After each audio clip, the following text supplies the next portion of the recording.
Bienvenidos al Tabloide Podcast, hoy con una invitada muy especial, una mujer que desde hace unos meses se encuentra en nuestro departamento, en el departamento del Valle del Cauca, dirigiendo nada más y nada menos que una de las unidades policiales más importantes del país. Estamos hablando del Departamento de Policía en el Valle del Cauca. Nos acompaña su comandante, la coronel Sandra Liliana Rodríguez Castro, a quien le damos la bienvenida. Coronel, bienvenida al Tabloide, a este podcast. Bueno, buenos días a todos los oyentes y a todos los televidentes de este medio de comunicación, y para mí pues es un placer y es un respaldo a la institución que hoy me hayan invitado a este escenario. Bueno, coronel, antes de hablar de operatividad, de todos esos temas que tienen que ver con la seguridad del Valle del Cauca, de los diferentes municipios, de Tuluá, del centro del departamento del Valle del Cauca, contémosle un poco a los televidentes, porque siempre han estado acostumbrados a que cuando hablamos de comandante de policía siempre se trata de un hombre, pero en este caso usted es la primera mujer en ocupar ese cargo en el Valle del Cauca. ¿Cómo se ha sentido? ¿Quién es Sandra Liliana Rodríguez Castro? Bueno, yo soy una mujer oriunda de Chiquinquirá, Boyacá, un poco lejos de aquí, una ciudad con un clima diferente, frío de por sí. Soy la tercera de 4 hermanos. Gracias a Dios tengo a mi padre y a mi madre vivos. Llevo 31 años en la institución. He trabajado en varias ciudades del país y me he desempeñado en varios cargos a nivel institucional que me han permitido pues ganar madurez y experiencia en mi profesión. También soy profesional en criminalística, tengo una especialización en enseñanza para universitaria, y tengo una maestría en criminología y victimología. Digamos que ese es uno de los temas que siempre me ha apasionado dentro de mi carrera. Y pues hoy día estoy comandando este departamento, un departamento que ha sido tradicionalmente dirigido por oficiales masculinos, y hoy la institucionalidad o la institución me respalda con la confianza para ocupar este cargo, y yo me siento muy comprometida con darle a los vallecaucanos, a través de los hombres y mujeres de mi institución, el respaldo que necesita el departamento en seguridad y convivencia ciudadana. Cuando usted estaba en su natal Chiquinquirá, ¿qué la llevó a decidirse por el uniforme verde oliva de la Policía Nacional? Bueno, yo les confieso que de la policía conocía muy poco, casi nada. Realmente asisto a la Escuela General Santander en un momento en el que mi hermana iba a acompañar a un muchacho a hacer su proceso de incorporación en la Escuela General Santander, y yo voy con ella porque estaba haciendo actividades para ponerme a estudiar en la universidad. Y cuando los acompaño hay una serie de mujeres que están ahí y me invitan a pasar a la conferencia para la incorporación, y yo entré, pues yo la verdad no me esperaba que me invitaran a esa actividad, pues yo no dije nada y seguí, y realmente esa fue una charla que me impactó muchísimo por todo el bagaje que en ese momento me hicieron de la Policía Nacional, y pues yo llegué a mi casa diciendo que me quería incorporar a la Escuela General Santander, y todos quedaron como, pero... anonadados. Sí, claro, porque mis padres esperaban era otra cosa. Digamos que mi inclinación era la docencia. Yo quería ser docente de ciencias sociales, y quería ser profesora de historia. No tenía como en mente nada que tuviera que ver con la policía, y finalmente pues yo hice mi proceso de incorporación, ellos me apoyaron, sin descuidar mis otras inclinaciones para estudiar, porque sí o sí tenía que estudiar, y pues finalmente pasé. Entonces ellos también respetaron mucho la decisión que tomara en ese momento, y pues yo me incliné por la Policía Nacional finalmente, y gracias a Dios Hoy, 31 años después, estoy aquí. Yo creo que ellos han sido los más felices que yo me haya mantenido en mi institución. En todo este tiempo, en esta larga carrera, ¿cómo ha evolucionado la policía, especialmente, no solamente en el ámbito tecnológico, sino en el trato, en las oportunidades para las mujeres? Bueno, quiero contarle a todos que la preparación para las mujeres en los diferentes grados es igual para hombres y para mujeres. O sea, las mujeres no recibimos una capacitación o un entrenamiento distinto al personal masculino. E incluso hoy día las escuelas, en esa evolución que debe existir, hoy día las escuelas que eran netamente, por ejemplo, para el grado de nivel ejecutivo patrulleros, donde las escuelas eran solamente para mujeres, hoy día son mixtas, precisamente por esa amplitud que se le ha dado a la mujer y porque pues al final usted va a trabajar con hombres, pero digamos que en el grado de oficiales y suboficiales la capacitación y el entrenamiento siempre ha sido igual. Y en ese entendido, pues las mujeres y la incorporación de mujeres se ha ido incrementando año tras año. Y en esa incorporación, pues lógicamente los derroteros de ocupar cargos que antes eran privilegiados para hombres, pues también se les ha dado esa priorización para las mujeres. Entonces ya hace unos años tuvimos la primera mujer piloto, ¿sí? Nosotros empezamos con temas muy de prevención, de acercamiento a la comunidad, infancia, y posteriormente pues ya fuimos incursionando en cargos como pilotos de helicóptero, de avión, ¿sí? En grupos especiales, en investigación criminal, en inteligencia y lógicamente en los cargos de los comandos de Metropolitana, CAI, pues ha sido una evolución que nosotras mismas hemos ido sorteando a través de los años. Porque siempre se ha pensado de que la fuerza pública ha existido como ese machismo de los hombres, el berraco de Guacas. Entonces, ¿no se ha encontrado usted con una pared ahí? ¿Hay mucho machismo en la policía? Bueno, digamos que hay unos roles que hay que diferenciar. Sí, lógicamente ha habido, yo digo que años atrás hubo una tendencia al machismo porque somos una institución que viene pues lógicamente marcada por ellos, o sea, la incorporación de la mujer en su primera instancia, por ejemplo en la policía, que fue la primera fuerza que tuvo mujeres, fue de ámbito social y era ad honorem, ¿sí? Fue la hija de un señor presidente que incursionó a la policía para hacer obra social. Y posterior a ello pues se le dio esa posibilidad o se abrió las convocatorias para mujeres. Yo creo que ese machismo ha ido evolucionando y ha ido también reconociendo las capacidades que tienen las mujeres para desempeñar los cargos y los roles. Obviamente hay unos roles que necesitan de la fuerza, ¿sí? La fuerza. Pero la capacidad académica, intelectual y para desempeñar los cargos está ahí. Digamos que esa sería la única situación que hoy día presentaríamos, entre comillas. Pero yo creo que en todos los ámbitos, no solamente en la fuerza pública, sino en todos los espacios profesionales, la mujer se ha ido abriendo espacio, ¿cierto?, con sus capacidades. Y esas capacidades pues se reconoce en el desempeño de su trabajo.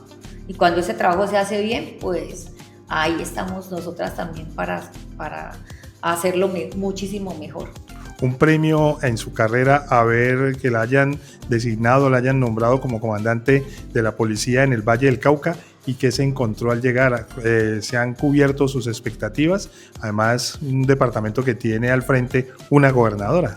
Bueno, para mí es un respaldo que el señor director me honró en su momento.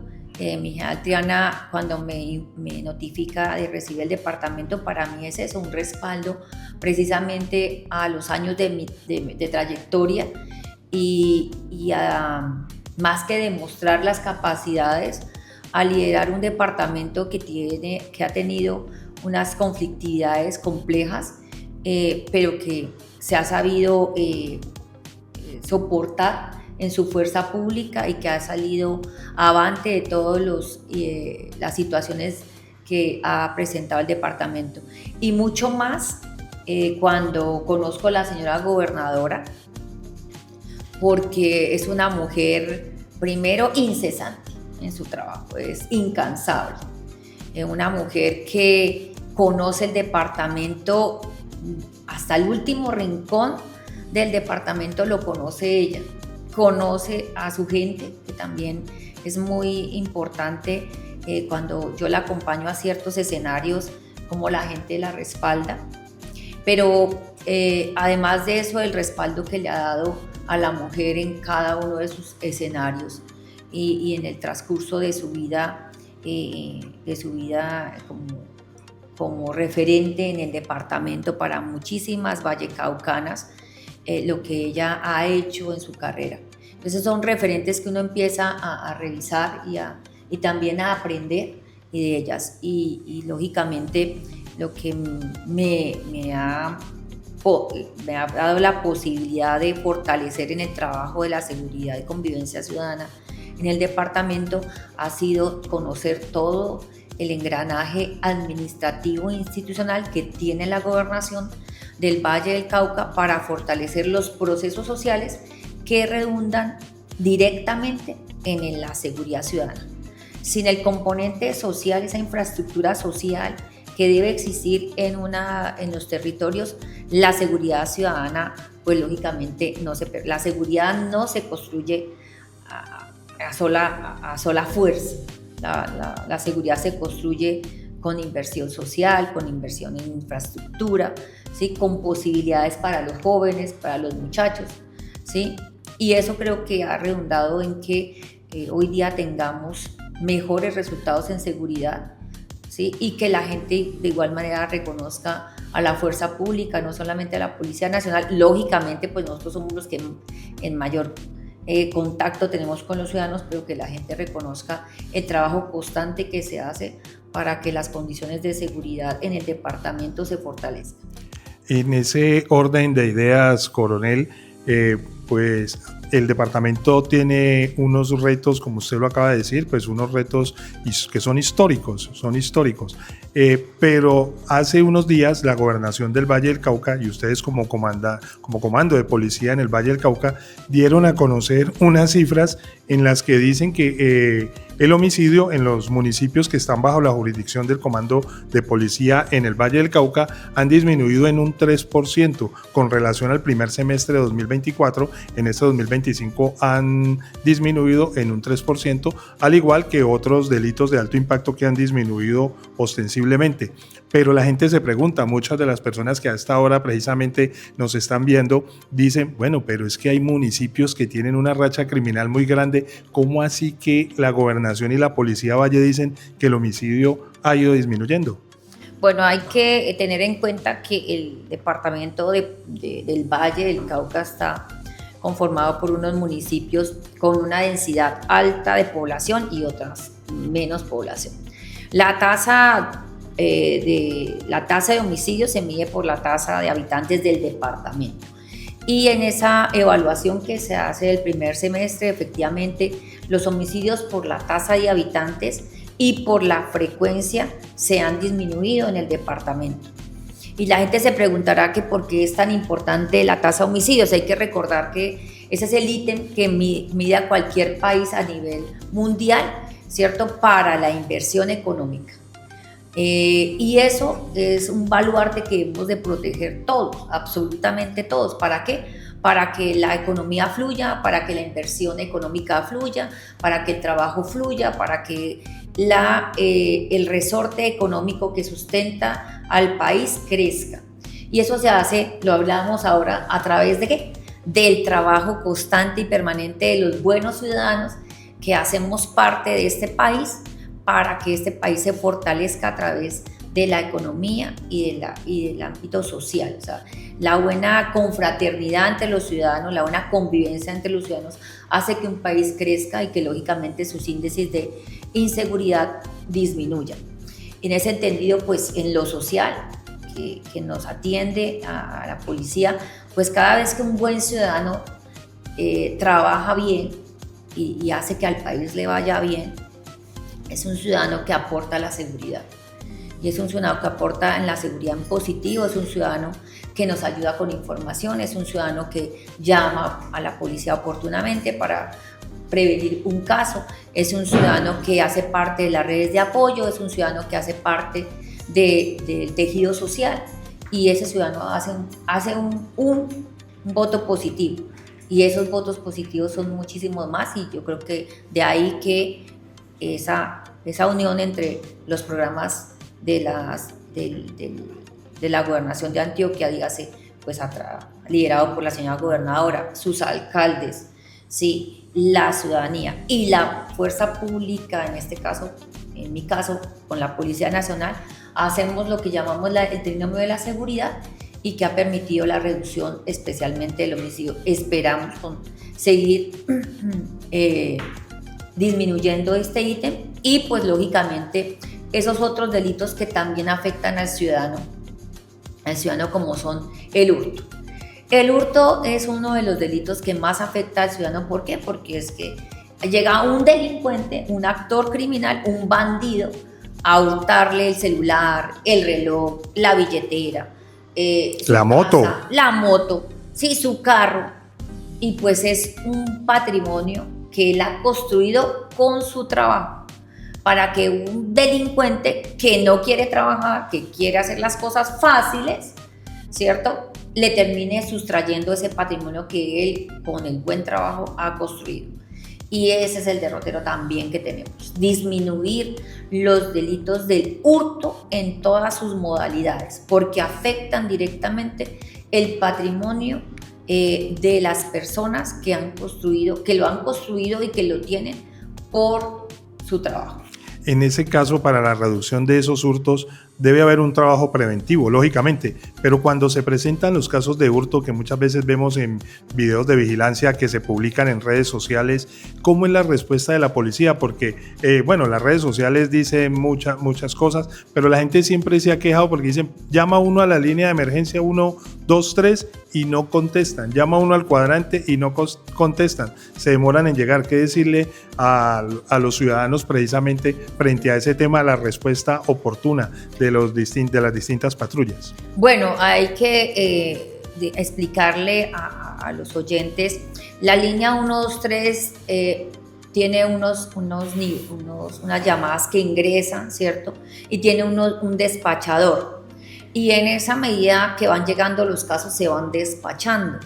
Y lógicamente, pues hay patrullas que están atendiendo un caso y no pueden ir rápidamente como uno quisiera a atender esos otros casos. Y también priorizamos en esa lista de llamadas que se reciben a través de la línea 123, ¿cierto? Se priorizan las informaciones que afectan hacia la vida. O sea, hay un ciudadano que llama y reporta unos disparos, pues la patrulla tiene que ir allá. O cuando le reportan que hay un lesionado, una persona tirada en la calle lesionada, pues hay que recordar que prima la vida, salvaguardar la vida de las personas.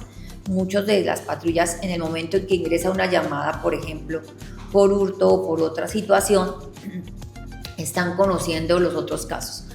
¿Qué respuesta les damos? Pues que al final tenemos que conocer el caso. O sea, el despachador va dándole el ok, ¿cierto?, a la patrulla por conocer el caso del lesionado, o conocer los disparos, y finalmente ir a conocer el caso, porque sí o sí tiene que ir a conocerlo.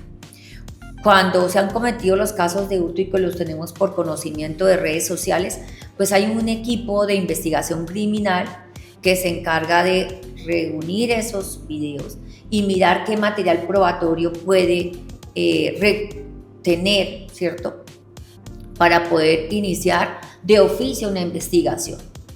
Pero nos hemos dado cuenta que a veces inician de oficio, es decir, que por esa comunicación pública se inicia un proceso investigativo, pues tenemos que tener el respaldo de una entrevista o un testimonio de la persona afectada. Pero a veces pues no tenemos los datos de esa persona, la persona que firmó no nos da ninguna otra información, y ahí digamos que el proceso investigativo se pone un poco más lento. o finalmente a veces al no tener el suficiente material probatorio, pues termina el fiscal archivando la investigación porque no se puede continuar con ella. Pero en la mayoría de los casos, cuando ese material probatorio se refuerza con la denuncia de la víctima específicamente, pues hemos logrado las capturas que hoy día tenemos. En comparación con el año pasado, hemos crecido en más de un 3% en capturas en flagrancia, por ejemplo, y hemos crecido en un 4.5 casi de capturas por orden judicial. ¿Y eso por qué es importante? Porque la captura por orden judicial permite que evidentemente el fiscal haya tenido un acervo probatorio para poder determinar que esa persona es responsable de ese hecho punible, llevarlo al estrado judicial y lograr la medida de aseguramiento en centro intramural, que es muy importante para nosotros porque es un actor que retiramos del escenario, ¿no? Mucha gente también dice, bueno, ¿cómo así? Por cuando se presentan casos de homicidio o el hurto de algún elemento, hay capturados, y cuando llega la información a los medios, a nosotros los medios de comunicación, y muchas veces leemos los antecedentes, sale con que la persona ha sido capturada 2 y 3 veces. Entonces las personas dicen, bueno, ¿y ahí qué? ¿Cómo opera?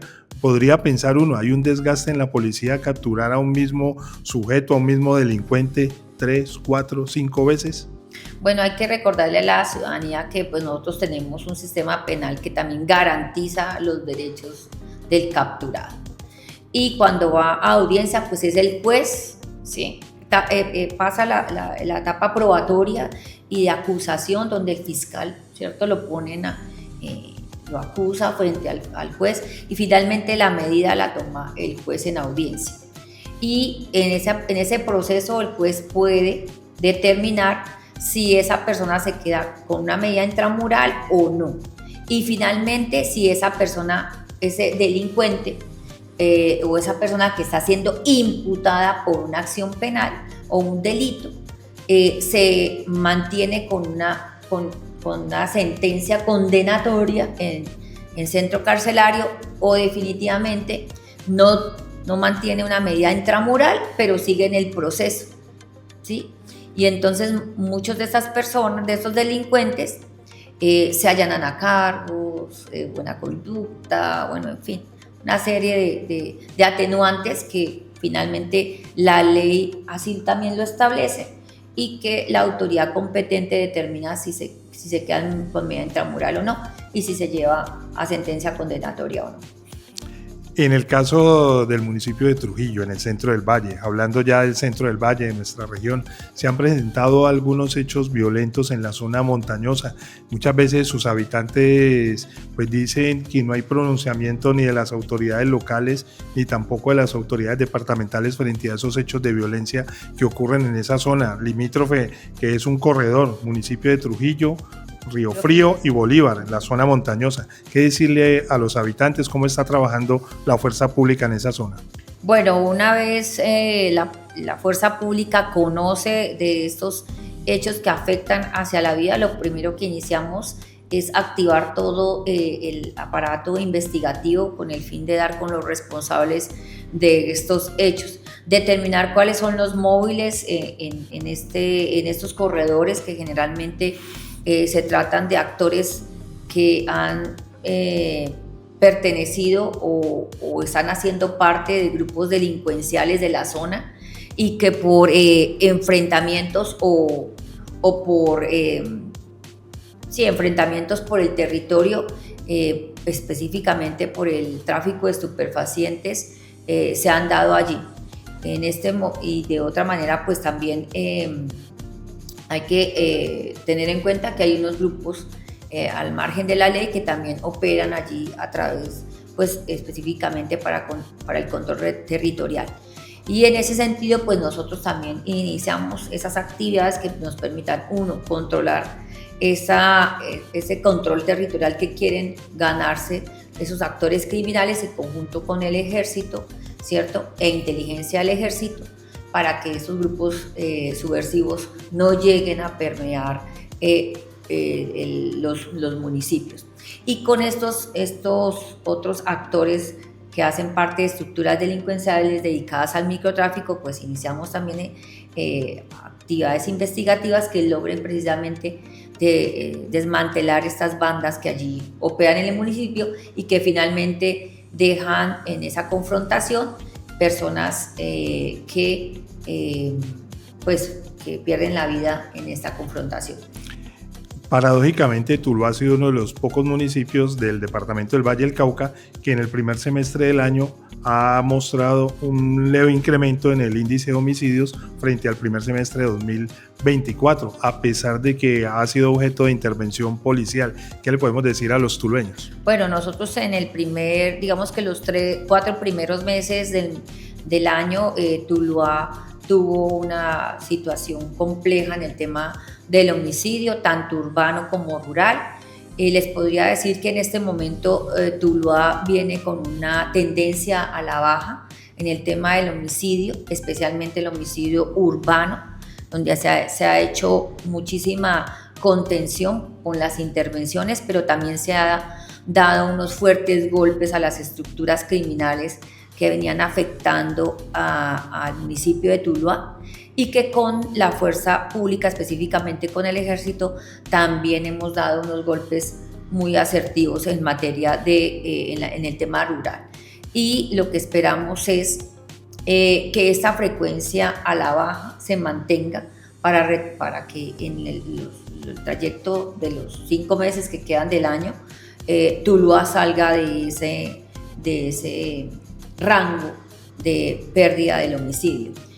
Pensaría que con las acciones que estamos llevando a cabo, la participación ciudadana que ha sido vital en este derrotero que tiene el municipio, la institucionalidad volcada al tema social y al tema de fortalecimiento de la fuerza pública, especialmente la Policía Nacional, también con temas de tecnología, logística, que apoya pues precisamente la labor de la fuerza pública, y los programas que hablábamos anteriormente, creería yo, y esperamos, porque ese es el compromiso con la ciudad, de que sus derroteros en el tema del comportamiento del homicidio vayan a la baja y tengamos con estos municipios que tradicionalmente han tenido estos números altos, este año le podamos demostrar al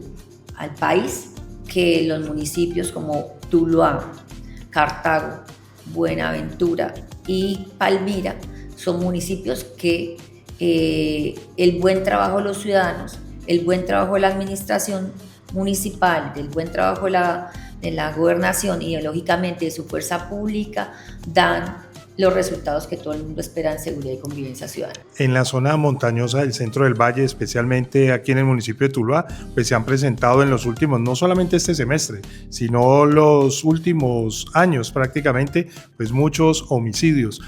¿Qué papel juega el Comando de Policía Valle? ¿Qué papel juega la policía en la seguridad de la zona montañosa? ¿O eso es más responsabilidad del ejército? Bueno, nosotros tenemos una zona rural a cargo, ¿sí?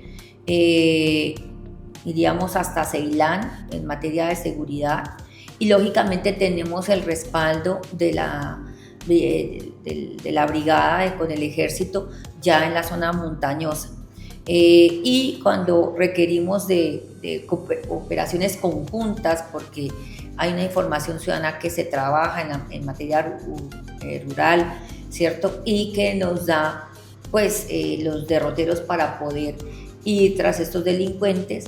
El ejército nos apoya en esas actividades tanto con inteligencia militar, ¿cierto?, como en la parte operacional. En este momento hemos tenido capturas en la zona rural de Tuluá muy significativas para el municipio, y que eso nos ayuda a ir, digamos que rompiendo la frecuencia de afectaciones en materia rural. Ya digamos que en zonas montañosas, en zonas que ya son muy distantes, pues el ejército hace la presencia correspondiente y es allí donde ellos hacen su parte operacional.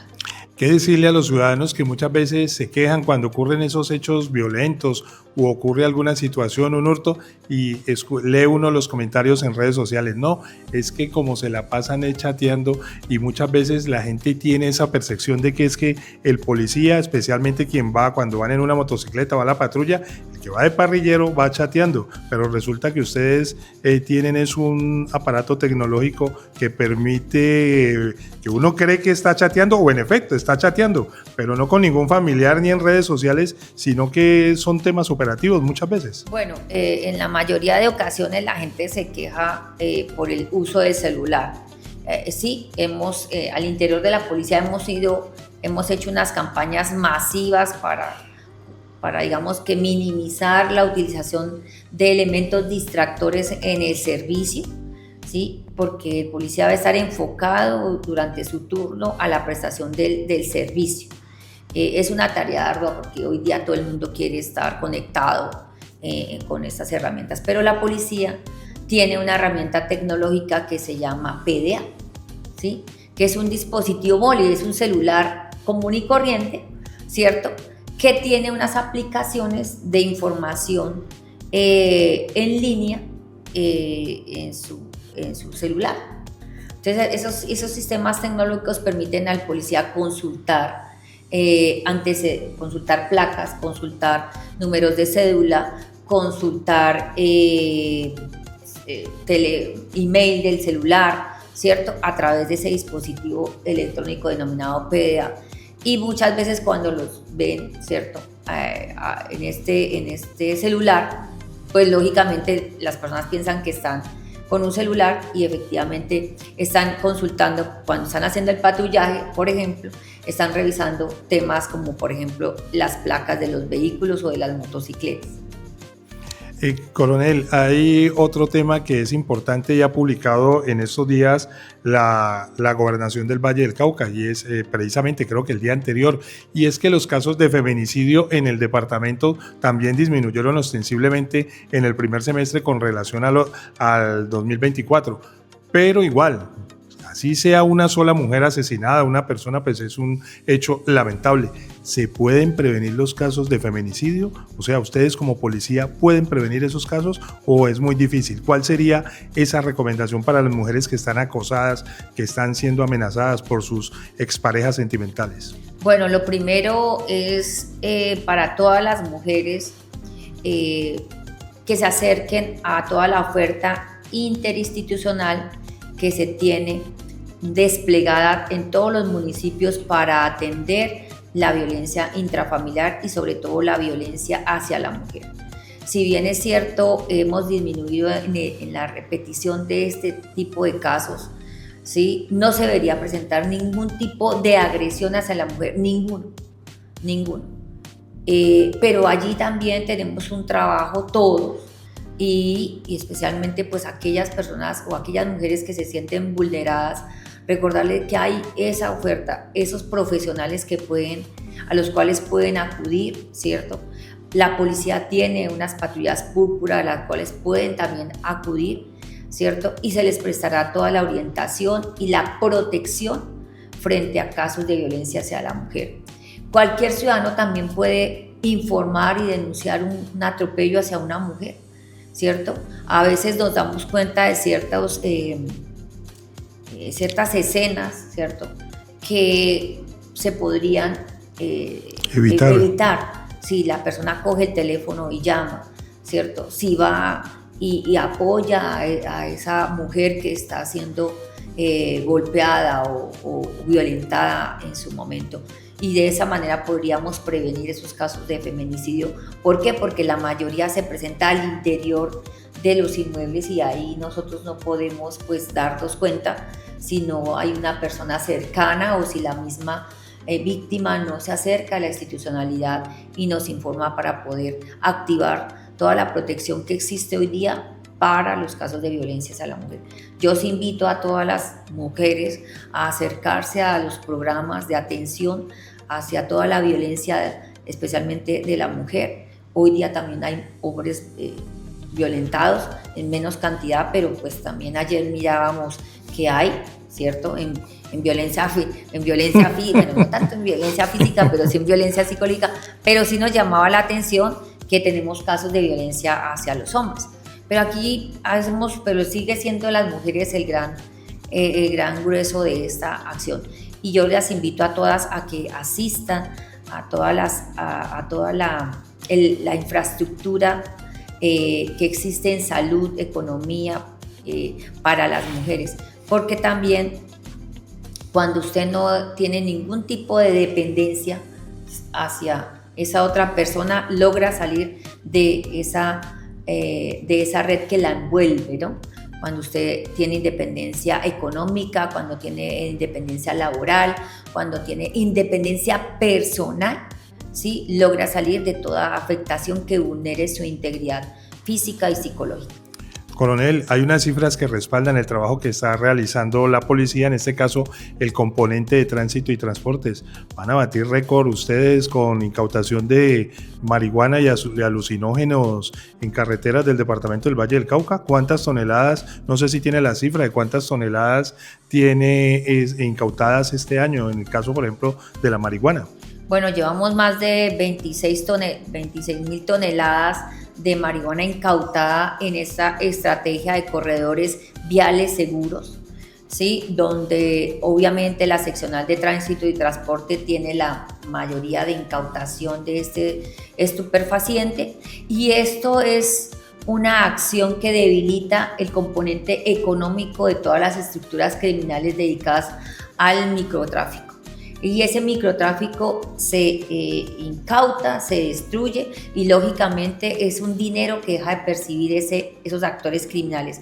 Pero para mí lo más importante es que ese estupefaciente no llega a las calles de las ciudades a contaminar y a vulnerar la integridad física y psicológica de nuestros jóvenes. Y allí es un derrotero que tenemos absolutamente todos. La construcción de la sociedad a través de ese núcleo fundamental que es la familia es muy importante. Nuestros niños, niñas y jóvenes no pueden ser permeados por estas drogas que transitan de manera ilegal por nuestros municipios. Pero allí, pues nosotros incautamos, pero la otra parte hace parte del núcleo familiar para que estos estupefacientes no estén en nuestros territorios y que lógicamente no permeen a nuestros muchachos. Imagínense, 26 toneladas de marihuana incautadas en lo corrido de este año en solo 6 meses en el departamento del Valle del Cauca. Creo que ese alijo casi siempre viene del norte, desde el Cauca, ¿viene ese alijo? Viene generalmente del Cauca, también transita por el norte del Valle, también pues por el Pacífico. Pues nosotros tenemos unos corredores viales por la misma ubicación que tiene el departamento. Estamos rodeados de unos corredores que pues dicen por ahí que a veces no nos ayudan mucho, pero el control de la Policía Nacional en sus carreteras es completamente efectivo, pues allí los resultados. Coronel, ¿qué recomendaciones a los televidentes que a esta hora están en sintonía de este podcast del Tabloide? ¿Cuáles son esas recomendaciones en materia de seguridad? Bueno, a nuestros tulueños la primera recomendación es mantener esa confianza y ese respaldo a la Policía Nacional con esa información oportuna que nos permite ir tras el acecho de esos delincuentes que de una u otra manera quieren alterar la seguridad y tranquilidad en la ciudad. Y que esto no es un trabajo que se hace al unísono, es un trabajo que se hace mancomunadamente con todos, y que esta es una ciudad de progreso, es una ciudad pujante, es una ciudad con unas expectativas de desarrollo enormes, y que lógicamente la construimos entre todos. La seguridad es una construcción entre todos, y este es un municipio que tiene muchísimas, pero muchísimas posibilidades de una construcción económica fuerte y una construcción social fuertísima. Y yo les invito a que eso se siga construyendo día a día, porque tiene la gente que trabaja bien y que respalda y confía en que la fuerza pública hace su trabajo. Nosotros hacemos el trabajo que es ir tras de los delincuentes y ponerlos tras las rejas, y que también pues lógicamente nos valemos de la información ciudadana. Coronel, para finalizar, ¿cuándo la vamos a tener aquí de vecina?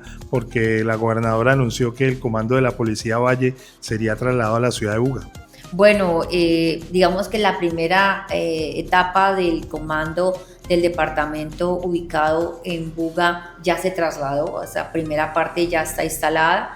Esperamos que a finales de noviembre, principios de diciembre, la segunda fase, que ya es la parte del comando como tal, esté ubicada allí en Buga, y pues ya estemos un poquito más cerca. Sin embargo, pues el hecho que esté en este momento en Palmira no hace ningún tipo de lejanía. Yo me la paso por los 37 municipios que trato de recorrer casi todos los días y de estar pues en contacto no solamente con los entes locales, sino también con la ciudadanía que se acerca pues a comentar muchas situaciones de seguridad y lógicamente acompañando a los hombres y mujeres de la policía que trabaja en el departamento. Bueno, coronel, muchísimas gracias. Un placer haberla tenido aquí en este podcast del Tabloide con nuestros usuarios, con los televidentes de las redes sociales del Tabloide y pues muchísimas gracias y éxitos en su gestión. Bueno, muchas gracias. Un saludo cordial, afectuoso e institucional de su policía, la policía de todos los colombianos. Dios y patria.